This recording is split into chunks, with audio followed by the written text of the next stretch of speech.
What's up, everybody? I'm Duke James. This is Portugal.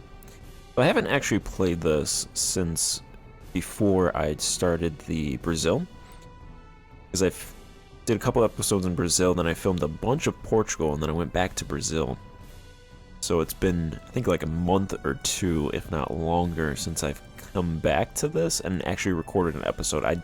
The last couple of days, I think I played like 20 years into the future just because I was going to not do a whole lot of conquering, but just I was making a lot of money, and I'm making a lot of money right now, 300 ducats, so I was just investing that back into my provinces pretty much, just going tall, really. I think I grabbed provinces through expeditions, mostly in Asia, and a couple provinces through wars, but not too much, just reinvesting my money. I'd like to continue this campaign, but fortunately, it's a victim of circumstance with the newest version of 3.0. The new alpha just went public, so I'm gonna have to end this to go to the next one, because I don't like having multiple versions of new taxes on my computer, so I delete the last version before I move forward. So I pretty much end campaigns on patches before moving on to new ones, so this is a victim of circumstance, and still only 1638, and I'd like to continue it, but I also want to move on at the same time, because there should be a lot of changes. I did get my autonomy actually below 65 average autonomy, so if I continued, I would be able to do that. That would give some global autonomy reduction, base welfare, provincial corruption, so that would have been nice. Otherwise, we're making 300 ducats. 300 ducats from trade, 160 ducats from taxation, so yeah, that's a lot of money actually we're making. I'll just briefly look at some of the provinces and then do a time lapse, and then campaign will be finished. Alright, so this campaign had a bunch of provinces that were built up around the world that were trade focused. So, if I find the development map mode, there we go. Look at some of these provinces. Our capital, Lisbon, had 122 development, 32 rural, 60 urban, 30 higher upper class development. As a dominant center of trade, largest city on the subcontinent, major center of learning, major center of production, level 2 capital, level 5 amenities, rank 2 garrisons, rank 5 pathing, rank 5 irrigation, rank 6 harborage. So that was pretty well built up. I think I was building capital rank 3. Makes 367 ducats from its farmlands, 100 ducats from its industrial property. Apparently negative 1,000 ducats from its commerce, because that fluctuates. It has 400,000 peasants, 324,000 residents, and a little bit of nobles, burghers, and clergy. We made 37 ducats from that, from Lisbon. Let's see.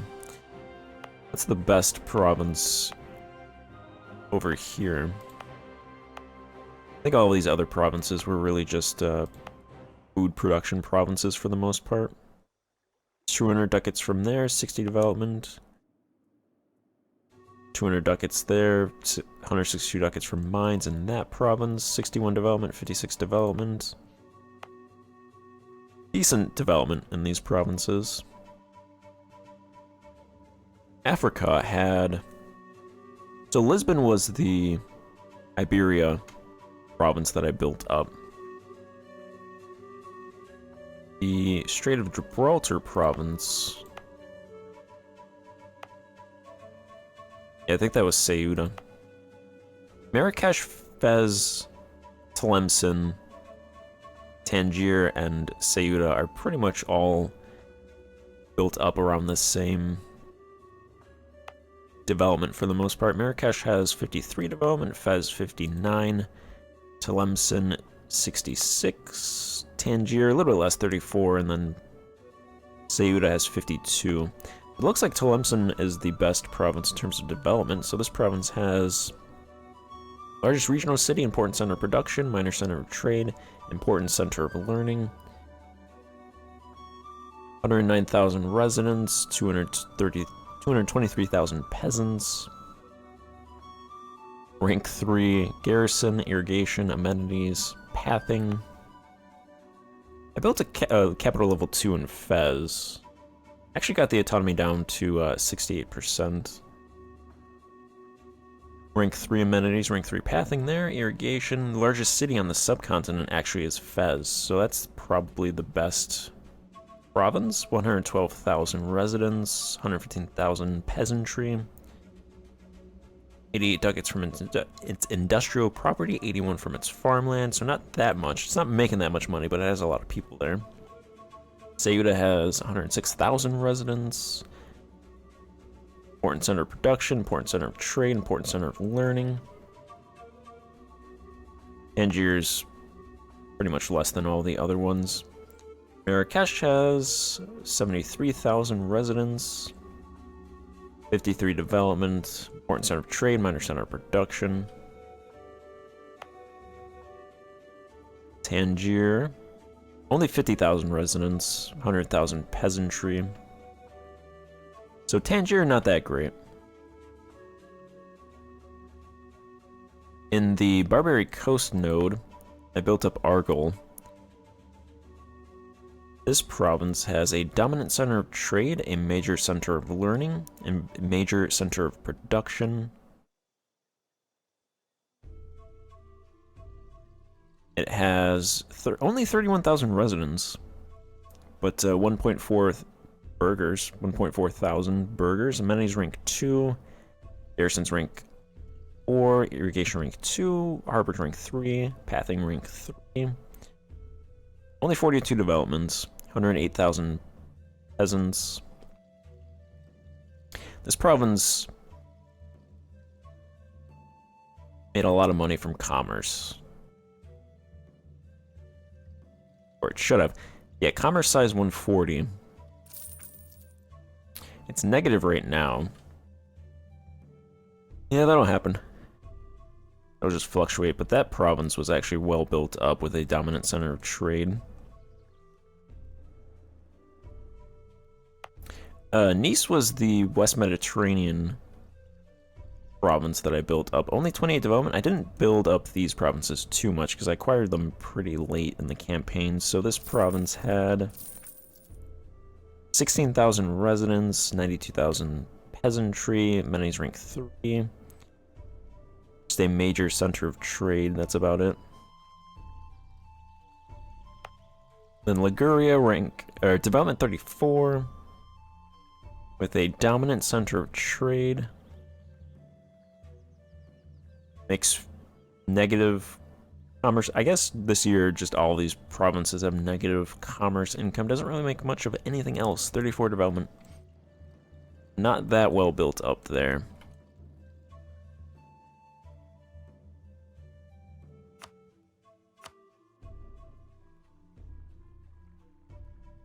Yeah. And then the Senegambia node. Orea. Built this province up. It has a largest regional city, major center of trade, important center of learning, minor center of production, only 32 developments.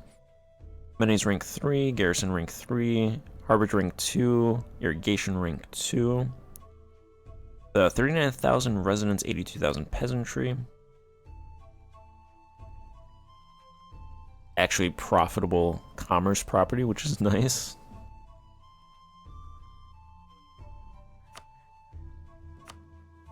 Yeah, that's the province that I put money into over there. Down here in the Guinea coast, I think I designated Forte de Santo Antoni as the province that I was going to build up, and this has a dominant center of trade and nothing else. Amenities rank 3, irrigation rank 3, pathing rank 4, garrisons rank 5, harbor rank 1. Has 36,000 residents, 143,000 peasantry, 38 development. Makes some 168 ducats this year from commerce, a little bit of money from farmlands. The problem with some of these nodes down here is there are a lot of provinces with natural locations, so when they're colonized, they get burghers, so it spreads out the burghers, which means trade gets kind of decentralized. If you own a lot of these provinces in a node, then it will decentralize the trade, which means there'll be a lot of provinces that get semi-developed, but not ones that get really developed. So it'll pretty much spread out the development. Like, most of these provinces are around the high teens, low 20s. Except for this one, which I put money into, and that's 38 development. Now, there's a couple provinces here that I put, they had a lot of peasants, so I put money into those provinces. Denkira, Bono, have 105 development and 100 development. So these provinces, Denkira has the largest regional city, important center of trade, important center of production, and has gold, major center of learning, rank 3 amenities, rank 7 fortifications, which actually doesn't tell you what that does. Irrigation rank 4 and pathing rank 3. It has 1.99 million peasants, so close to 2 million, but it's losing 10,000 per year. About 86,000 residents. Its farmlands makes 912 ducats, its gold mines make 463 ducats, its forestries make 462 ducats, 168 ducats from industrial property, 129 from academic property, 96 ducats from commerce property. Overall, a very profitable province, 1,800 ducats from its resources and 394 ducats from its districts. Its timber size was 1,017, textile size 109, crop size 605. Peasantry had 16,000 ducats, they made 1,900 ducats, spent 2,000 ducats.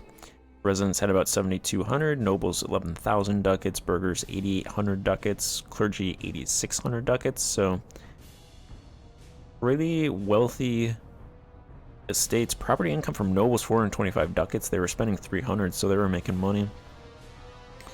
Residents were making 470, spending 420. Clergy making 350, spending 140. Burghers making, was that 460, only spending 150. But the burghers were making a lot of money. And then this province has important center of production, important center of trade, important center of learning.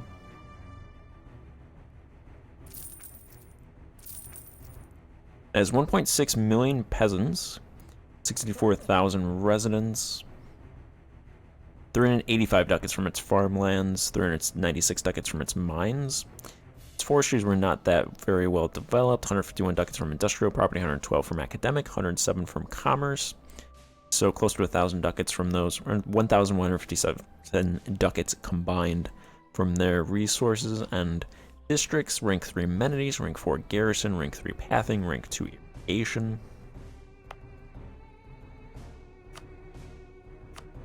Yeah, those two, in terms of development, were on par with my capital because of the rural industries in those provinces.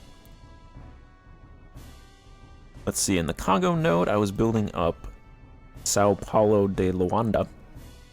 Only 46 development, but it has largest regional city, important center of production, dominant center of trade, important center of learning, rank 2 amenities, rank 3 irrigation, rank 1 harbor, rank 3 pathing, rank 4 garrisons, 26 urban development, 120,000 peasantry, 37,000 residents. Made a little bit of money from its mines, which was pearls, so that makes sense, but not a whole lot from farmlands or forestries. A little bit from commerce. I imagine it's just a down year this year, which is why most of these provinces are low commerce value. The South African node had 2 provinces that I built up, Cabo and then Maputo. So Cabo had 22 development. This is a province that I got late. So I didn't actually put a whole lot in this province actually. It only had a minor center of production, major center of trade, with 26,000 residents, 38,000 peasantry. Negative commerce this year. Maputo had 48 development, 23 of that was urban, 142,000 peasantry, 40,000 residents. The largest regional city, major center of production, major center of learning, major center of trade. Yeah, negative commerce, 120 ducats from industrial and academic property. In the Manawatapa node, this province, Tet, this province made a lot of money from its trade. It's probably down this year. Oh, okay. The only province that's actually positive commerce income this year is Tet, this province. 69 development, 52 of that is urban development. This province has just an important center of trade. It has 24,000 residents, 162,000 peasantry.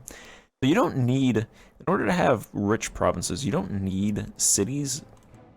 You can have rich provinces that are rich and wealthy because of the trade that's going on, which is nice. But I think it follows that if you have a built-up city producing a lot of things, it's going to trade a lot. So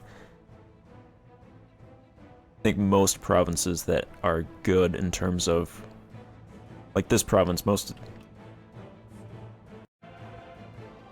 provinces that are built up will probably have a built-up city.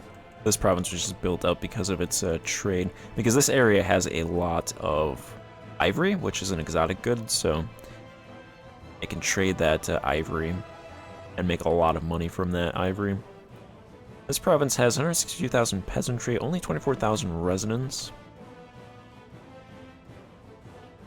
Then yeah, it makes 22 ducats from its resources and 643 ducats from its districts, which is all commerce. Its commerce, the income is 2,069 ducats, its spending is 904. That's actually 1,100 ducats of profit. For some reason it says that it's 600 here, so I'm not sure why that is. There's a disconnect there for some reason.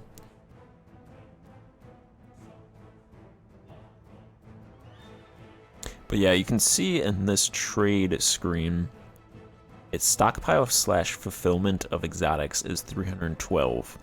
So it has 312 units of exotics in this province, which is a lot. That they're pretty much selling exotics and making money from that.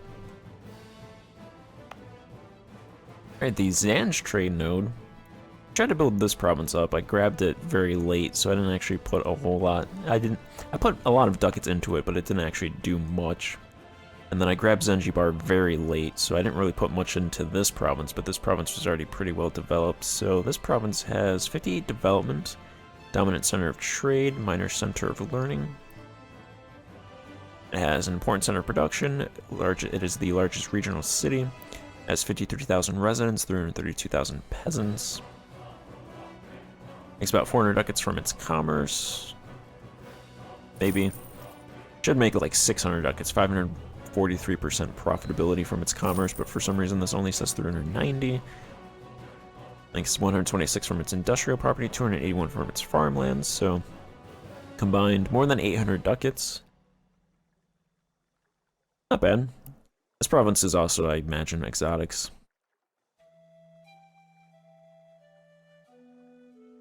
And then India.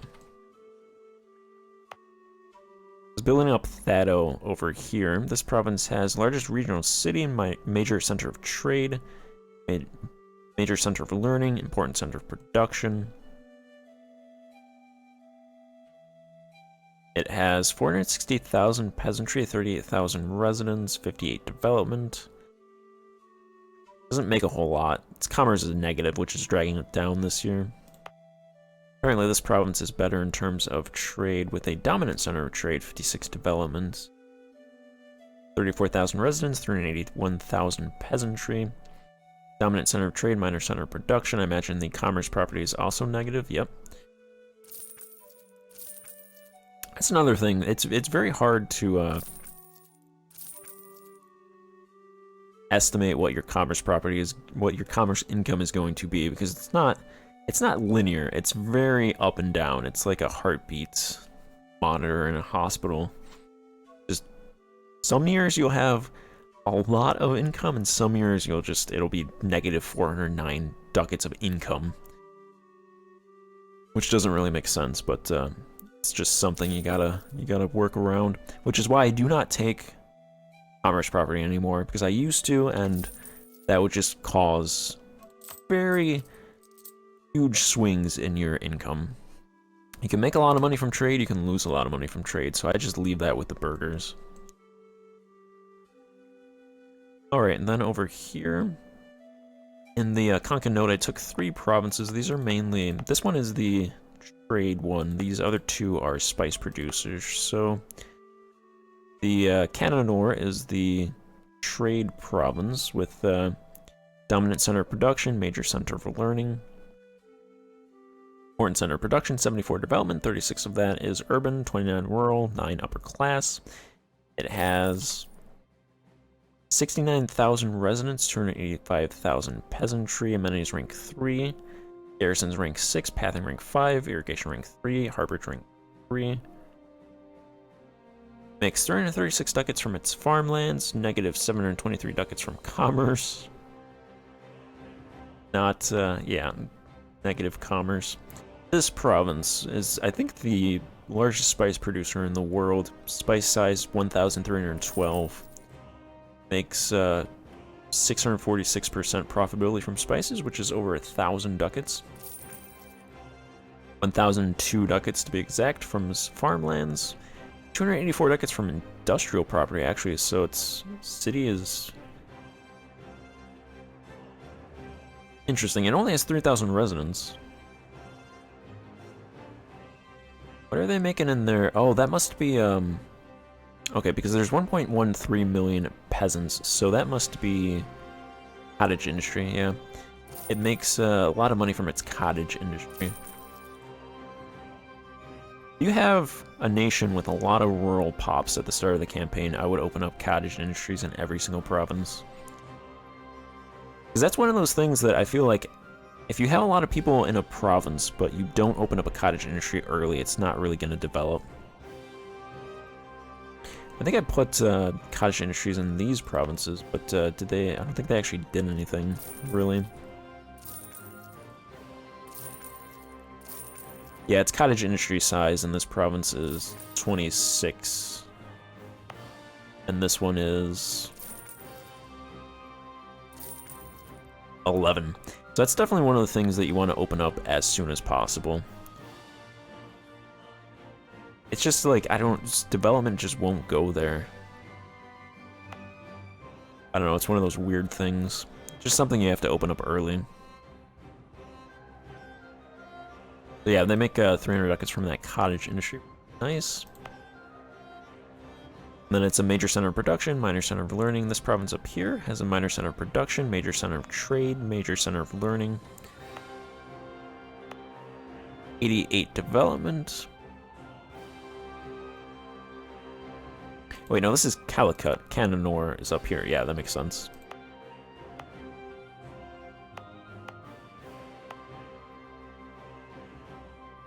And this province makes 1,092 ducats from its farmlands, 87 ducats from industrial, negative commerce.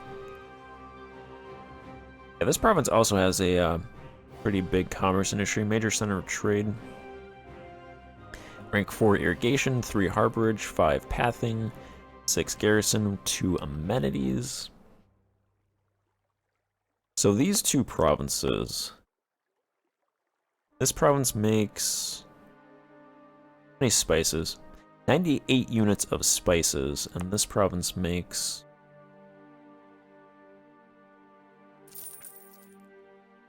44 units. This province makes 26 units. So if I looked at the census, which I haven't actually done, let's go ahead and do that.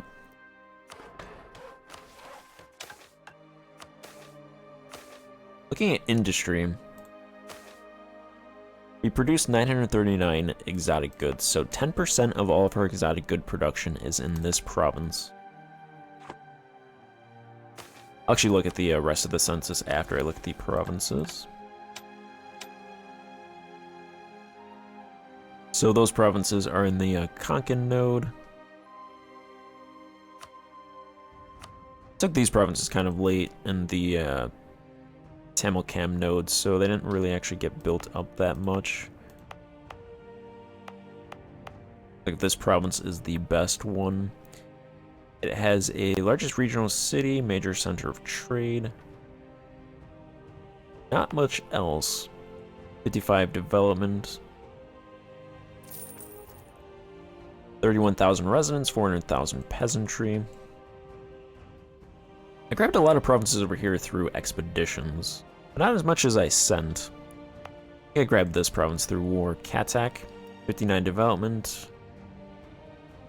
This is the best province in the Kalinga node that we own. Largest city on the subcontinent, major center of production, major center of trade, minor center of learning. Rank 4 amenities, rank 5 harborage. It has 84,000 residents, 319,000 peasantry. Interesting that this is the largest city on the subcontinent with only 84,000 residents. I think that just proves how much of a rough time India's had, that 84,000 is the largest city on the subcontinent. Province makes negative money from farmlands, commerce, 235 ducats from industrial property. Yeah,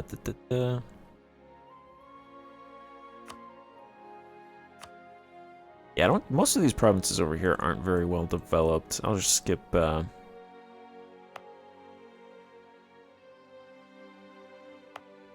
it looks like Singapore, Temasak, is the best developed province over here, just because it has a dominant center of trade. I'll just briefly look at this province. 12,000 residents, 40,000 peasantry. 14 development. Makes 180 ducats from its commerce.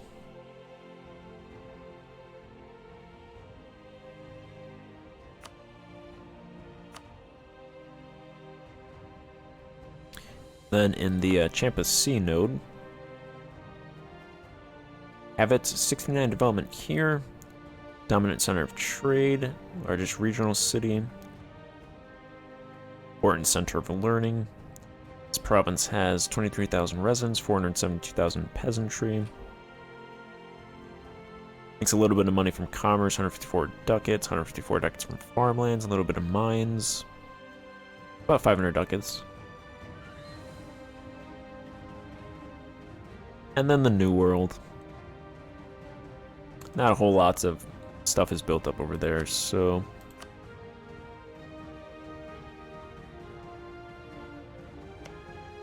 Maybe Brazil's capital with their rank 3 harborage is the best. Largest regional city, minor, important center of production, minor center of trade. Yeah, not really much over there. It's pretty sparse.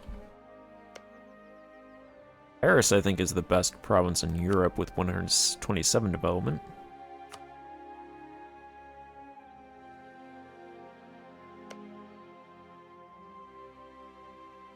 Yeah, this province has the largest city on the continent. Paris starts off with a lot of residents, so they had 402,000 at the end. I think Paris is very easily a province that could end up at a million pops at the end of the game. Kind of forgot going north, actually, so... Yeah, the only province over here that's worth anything is the Bergenhus, which I took from Norway in an expedition at the start of the campaign. Didn't really put a lot of money into this province until the end, so only 17,000 residents, 40 development.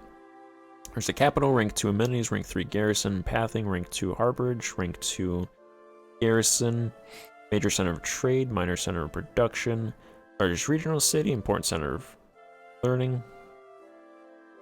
And of course, commerce is the main draw for this province, but it's negative this year.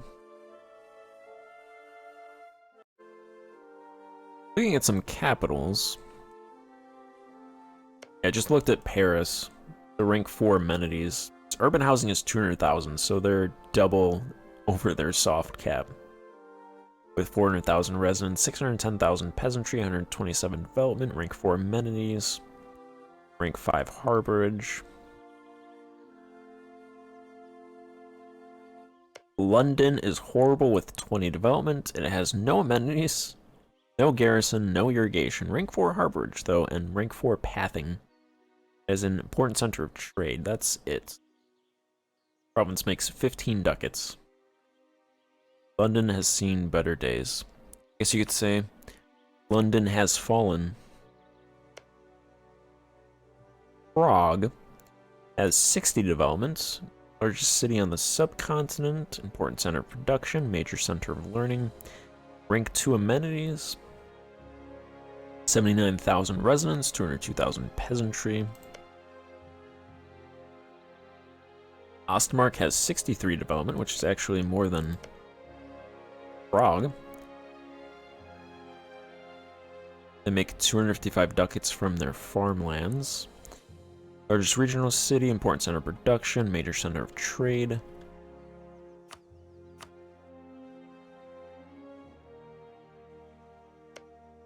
Moscow 64 development. Largest city on the subcontinent, major center of trade, important center of learning, dominant center of trade. There's a major center of learning and a major center of production and a dominant center of trade.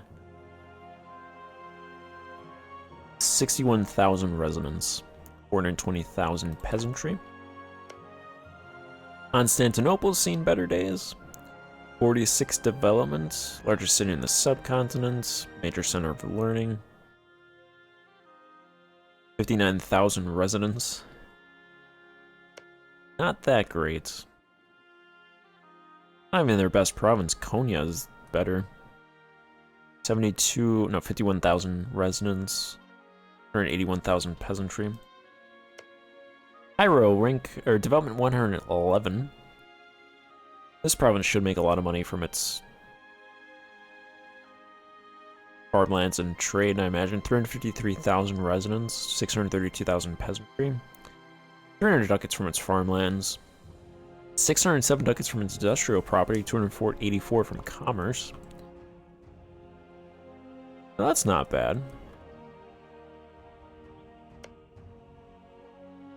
Madurai is a tributary of Song, so Madurai or Song took up a province over here and made Madurai tributary. I imagine most of China's provinces are built up, so I'll just look at their capital. It is Yingyan. 233 development, 124 urban development. They make 90 ducats of tax. 712 ducats from its farmlands, which is interesting because it only has irrigation rank 3 and size 674, but its farmlands is 712 ducats. Must be, yeah, I think a lot of that must come from sericulture.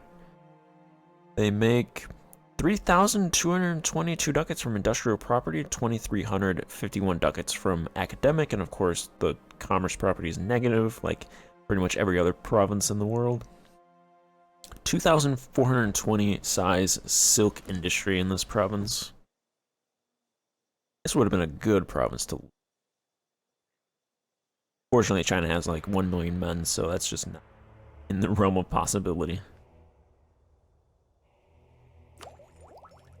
And they're the same middle tech level as me, so yeah, it's never really gonna happen. Capital rank 3, amenities rank 5, garrison rank 6, and pathing rank 6, irrigation 3. Not sure why this shows pathing rank 7 and pathing rank 6. Interesting. It also says pathing rank 6 requires dip tech 55. Okay, and then a harborage rank 7.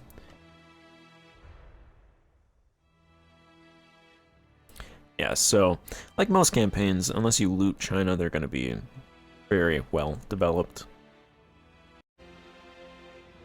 Alright, so Census.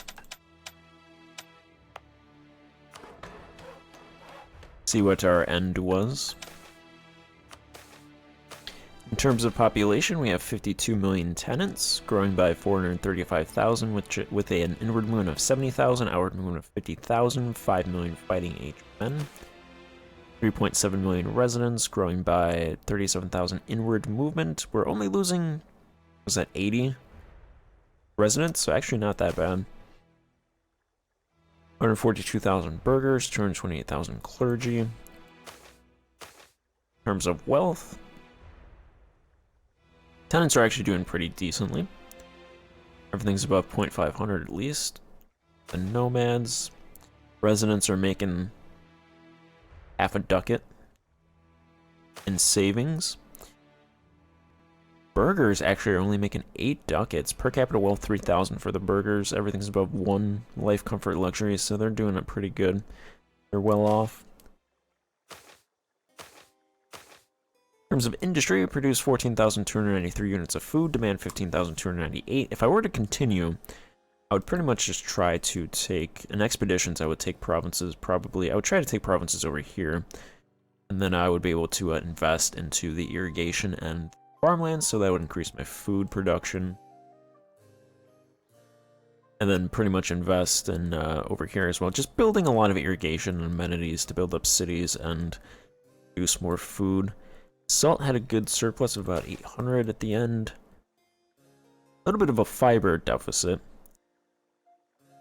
Fuel was good. A little bit of a raw materials deficit. Major exotic goods surplus, so we were able to pull that to Europe and sell that, which is why most of the commerce property is generally positive, except some years where it's down.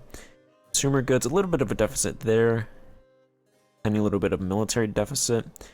Good naval surplus, a little bit of industrial deficit, and a luxury deficit as well. A good commerce surplus, no, a good knowledge surplus. 4,700 units of commerce. So yeah, if I were to continue, I would just take provinces over in India and build up their farmlands. Build up amenities in my provinces, especially the ones with the designated capitals in the trade nodes. But I kind of want to go to the next alpha, so I'll end this here. So I want to thank you for watching this campaign, and see you in the next one. Goodbye. Oh, and since this episode was so long, I'll do a time-lapse in another video. So thank you for watching. Goodbye.